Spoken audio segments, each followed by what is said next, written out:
2 hits in the first inning. Do you think cycle at that point? No, I actually wasn't thinking about it at all, to be honest. I was just like, I just was competitive the whole game, and I just, wanted to hit. And to be honest, I didn't really register that I got 2 hits in the same inning until somebody was like, "Yo, you just got 2 hits in the same inning." I was like, "Oh, that's kind of cool." Like I was just hitting. I was asking Brody. I mean, there was actually no wind tonight, and you guys hit 6. And it wasn't like 6 that just barely got over the fence either.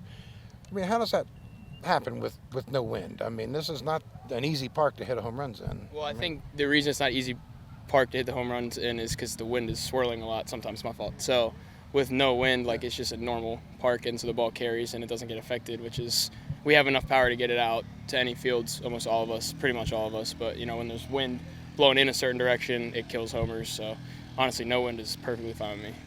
Did you ever put one on the roof before? In batting practice, not in a game though. JJ, you're so strong at hitting it to the opposite field and hitting it right up the middle.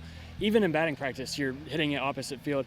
Is pulling the ball like that just something that's second nature? You just rely on your hands, or do you work on that in your game plan as well? I definitely work on it. And to me, honestly, what I did yesterday for prep was we knew the guys were going to come out with like cutters.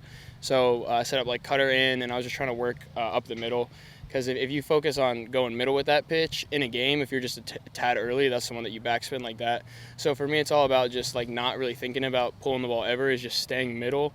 And then the way the game flows is if you end up out in front a little bit and you're thinking middle, you can catch one like that, which is what happened. And did you get a cutter on that pitch? What was it? It was like a little slider thing. It was a pretty good pitch, honestly, but it's just like my approach was to stay middle no matter what he threw me. And it's like what I'm talking about just off the machine yesterday. Is like I'm trying to stay middle, even on pitches that are in.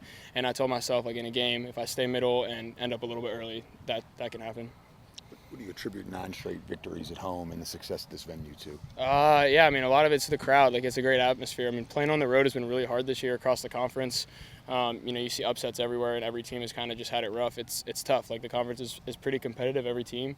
And home field advantage is a real thing, and that's not an excuse. Like, we need to find ways to play better on the road, but it's also a testament to the fans here where we play really well in this environment. And so something that we can kind of look on as a team, like, hey, whatever it is, we have the fans here, but why can't we have the same energy in our dugout around our team that we have here on other places? And it's something that we'll work on, and hopefully it'll show up late in the year.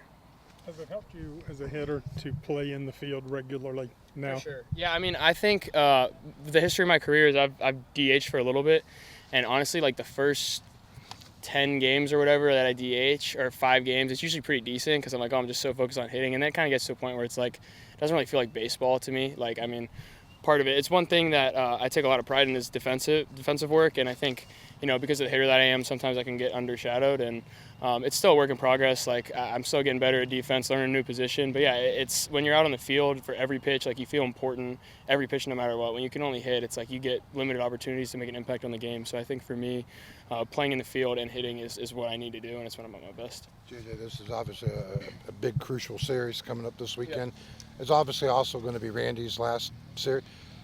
What's he meant to you over your career, and what will you take with him, your experiences with him over him recruiting you in the 3 years you played here? Yeah, he's the man. I mean, I say it every single time I get asked the question. Like, he's like a second father to me, and he was one of the biggest, if not the biggest reasons I came here. It was just, like reminding me like my dad, just a good guy, knows how to create well-mannered men, and that's the biggest thing is like he's more than just a baseball coach. He's a life coach, and he says it all the time. Like, there I go again. He says it all the time, but I completely agree with him. I mean, like just from theater meetings where he gives us life advice, how to be a better person, how to be a better player, all that type of stuff. It's just something he does on a regular basis, and for him, we're more than baseball players for him, and so he's more than a baseball coach to me. You think the season has gone fast for him? I mean, has it felt like it's gone fast? For sure. I mean, yeah, for me, I had one bad moment and 24 games went out the window. So, I mean, every game that I'm out here, it's like, dang, I look up at the screen, I have 70 at-bats, and we've got 6 games left, which is crazy to me. I've had over 200 bats each of my years I've been here. So, yeah, for me, it's like every game that I play, it's just using that as motivation. It's like, hey, man, like the season is we're down the final stretch, and you don't know how many more Mountaineer games I'll be able to play. So it's like every game that I get into is just super exciting, and I'm happy for it. JJ, being from PA, is there any extra fire to play in Penn State? I know you came out and said last year the road loss was frustrating with the errors, but since then, home run in the scrimmage, a grand slam last year, and the moonshot tonight. Is there any extra fire? No, for sure. I mean, I honestly, personally just never have like really loved Penn State. I'm from an area where people love Penn State, and for me, it's my dad's from Cleveland, my mom's from a small town in PA. Like we just didn't have Penn State ties like a lot of people, so I never really understood it for me. But no, I mean, like, they're a good competitive team, and like you said, honestly, that game last year on the road that we lost was one of the worst losses I was a part of, and I don't think I've ever been as mad after a game as I was then. Like I called our coach the next morning and just kind of had a long talk with him, and just like how upset I was, and like that can't happen, and all the stuff that went wrong, and just trying to communicate. So from that standpoint on, every single time I played them, like I've wanted to just really beat them bad, to be honest. And the fall they got us back again. Like they outplayed us in the fall. They kicked the crap out of us. And so it's just more motivation. When somebody does that to you, especially on your home field, you want to take it to them, and happy that we did so today. So you're on the on-deck circle.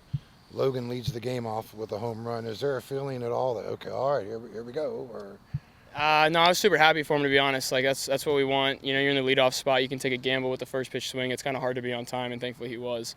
So super great credit to him. But for me, I was already in my head. We had a plan that we wanted to attack the guy's fastball early, and so I was going up there to hit a fastball, to be honest. And that was my game plan. And like he hit the homer, and it was time to go to my approach, and took a good swing at one, missed it, but ended up a good at bat.